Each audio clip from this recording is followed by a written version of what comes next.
তারিখটা হলো 9 আগস্ট 2024। কলকাতার বিখ্যাত আরজি কর মেডিকেল কলেজের সেমিনার হল থেকে পাওয়া যায় একটি মেয়ের মৃতদেহ। মেয়েটি আর কেউ নয়, ওই কলেজেরই একজন স্টুডেন্ট এবং জুনিয়র ডক্টর। তার নাম বা ছবি আমি এখানে শেয়ার করছি না, কারণ একজন রেপ ভিক্টিমের নাম বা ছবি শেয়ার করাটা খুব বড় ক্রাইম। তো এখন মনের মধ্যে অনেক প্রশ্ন জেগে উঠছে, অভয়ের মৃত্যু হলো কিভাবে, তার সঙ্গে এমনটা কেন হলো, আর তার জন্য দায়ী কে, আরও অনেক কিছু প্রশ্ন। তো তার সঙ্গে সঙ্গে আমি তোমাদের জানাবো কিছু জনপ্রিয় মানুষের মন্তব্য এই ব্যাপারটিকে নিয়ে। তাই দেরি না করে তাড়াতাড়ি আজকে ভিডিওটিকে শুরু করা যাক। 9 আগস্ট যখন পুরো কলকাতা গভীর ঘুমে আচ্ছন্ন, তখন একজন আমাদের দিদি বা কারো বোন বা কারো মেয়ে তার প্রাণের ভিক্ষা চাইছিল। 36 ঘন্টা ডিউটির পর অভয়া তার ফ্রেন্ডদের সঙ্গে ডিনার কমপ্লিট করে এবং 3টে নাগাদ সে চলে যায় সেমিনার হলে রেস্ট নেওয়ার জন্য। কিন্তু সকালবেলা 7:30 নাগাদ তার ডেড বডি পাওয়া যায় সেই সেমিনার হল থেকে। তার শরীরে বিভিন্ন জায়গায়, এমনকি তার প্রাইভেট পার্টেও বিভিন্ন আঘাতের চিহ্ন এবং কাটা দাগ ছিল। তো এটা দেখে যে কোনো মূর্খ মানুষও বলে দিতে পারে এটা কোনো স্বাভাবিক মৃত্যু নয় এবং কোনো এটা সুইসাইড নয়। কিন্তু হসপিটাল থেকে যখন তার বাড়িতে ইনফর্ম করা হয় তখন বলা হয়েছিল এটা নাকি সুইসাইড। বিষয়টা আরও স্পষ্ট হয়ে গেল যখন অভয়ের পোস্টমর্টম করা হয় ওই হসপিটালে। অভয়ের গলার হাড় ভাঙা ছিল, মানে তাকে গলা টিপে মারা হয়েছে এবং পোস্টমর্টম রিপোর্ট থেকে জানা যায় যে তার মৃত্যু হয়েছিল সকাল 3টে থেকে 5টার মধ্যে। তার গোড়ালির হাড় ভাঙা ছিল এবং সবথেকে বড় কথা, তার বডি থেকে 2 রকমের সিমেন্ট পাওয়া গেছে। মানে এটা স্পষ্ট যে তাকে মারার আগে বা পরে তাকে রেপ করা হয়েছে। সেমিনার হলে কোনো সিসিটিভি ক্যামেরা নেই। করিডোরে সিসিটিভি ক্যামেরা থেকে জানা যায় যে ওই রুমে 3টে থেকে 5টার মধ্যে 4 জন ওই হলে গিয়েছিল। এই 4 জনের মধ্যে 3 জনকে জিজ্ঞাসাবাদ করে জানা যায় যে তারা ওই হসপিটালে অ্যাডমিটেড কোনো পেশেন্টের বাড়ির লোক। কিন্তু আরেকজন যে ছিল তার নাম হলো সঞ্জয় রায় এবং তার কাছ থেকে সঠিক কোনো প্রমাণ না পাওয়ার জন্য তাকে দোষী হিসাবে গণ্য করা হয়েছে। সঞ্জয় রায় একজন সিভিক ভলেন্টিয়ার। এখন আপনারা ভাবছেন সিভিক ভলেন্টিয়ারের কাজ তো ট্রাফিক সামলানো এবং পুলিশদের ছোটোখাটো কাজে সাহায্য করা, তাহলে এই সঞ্জয় রায় সেমিনার হলে কি করছিল? 2019 সালে সঞ্জয় রায়ের চাকরি হয় কলকাতা পুলিশের ডিজাস্টার ডিপার্টমেন্টে এবং কিন্তু সেখানে কোনোদিনও সে চাকরি করেননি। বড় বড় পলিটিশিয়ানদের সহায়তায় সে ট্রান্সফার নেয় ওয়েলফেয়ার ডিপার্টমেন্টে এবং তার সেখান থেকে শুরু হয় আরজি কর হসপিটালে যাওয়া আসা। আর হসপিটালে কোথায় কি আছে, কে কখন কোথায় থাকে, তার সব কিছুই ছিল জানা। মানছি সঞ্জয় রায় একজন দোষী, কিন্তু প্রশ্নটা এখানে যে তার সঙ্গে আর কে ছিল, এই ঘটনার সঙ্গে কে জড়িত। আর কারণ অভয়ার বডি থেকে 2 রকমের সিমেন্ট পাওয়া গেছে, আর একটা মানুষের 2 রকম সিমেন্ট হতে পারে না। তাই এটা ক্লিয়ার যে সঞ্জয় রায়ের সঙ্গে আরও কেউ ছিল ওই সেমিনার হলে, কিন্তু সেটা এখনও জানা যায়নি।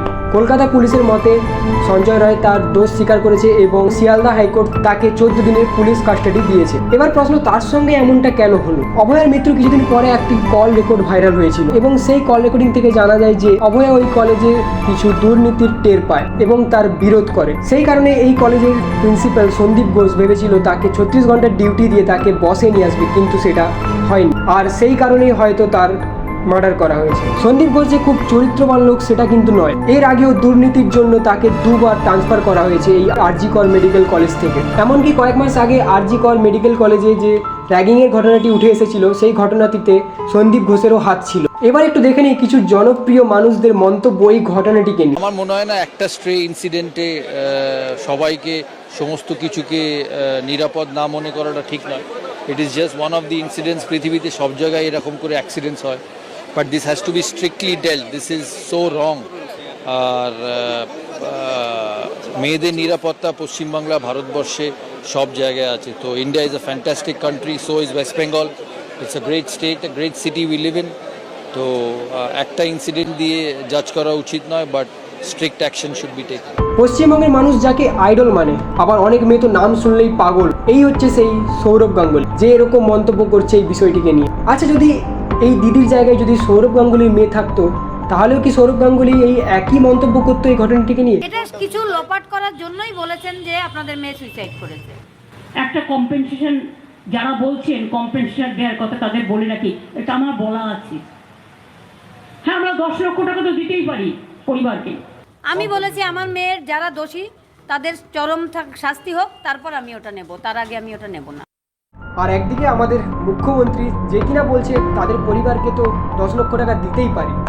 মানে এক কথায় বলতে গেলে আমাদের মুখ্যমন্ত্রী বলতে যাচ্ছেন যে একটা মেয়ের এখানে ওয়েস্ট বেঙ্গলে ভ্যালু মাত্র 10 লাখ টাকা। আর বেশি কিছু বলবো না। যদি আপনাকে এই মহিলার ব্যাপারে বিস্তারিত জানতে হয় তাহলে একবার ইউটিউবে গিয়ে রোদ্দুর রয়ের ভিডিও দেখে আসুন, তাহলে আপনি একদম ক্লিয়ার হয়ে যাবেন। আমার একটাই লাস্ট মেসেজ সবার জন্য, অন্যায়কে কেউ প্রশ্রয় দিও না, তার বিরুদ্ধে লড়াই করো। কারণ আজ এই দিদির সঙ্গে ঘটনাটি ঘটেছে, কাল কিন্তু আমার বা তোমার পরিবারের লোকেদের সঙ্গেও ঘটতে পারে। তাই প্লিজ কেউ চুপ করে বসে থেকো না, সবাই মিলে লড়াই করো। আমাদের অনেক দাদা দিদি অনেক র্যালি অর্গানাইজ করেছিল, আমাদের এলাকাতেও হয়েছিল বা আশেপাশের বিভিন্ন এলাকাতেও হয়েছিল। তো তাদের জন্য একবার স্যালুট। আর আমি কিছু ভিডিও ক্লিপ তোমাদের দেখাতে চাই, তো একবার প্লিজ দেখে নাও তোমরা।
আজকের ভিডিওতে আমি কোনো লাইক, শেয়ার, কমেন্ট কিছুই করতে বলবো না, শুধু এটাই বলবো তোমরা সবাই হ্যাপি থাকো এবং সেফ থাকো।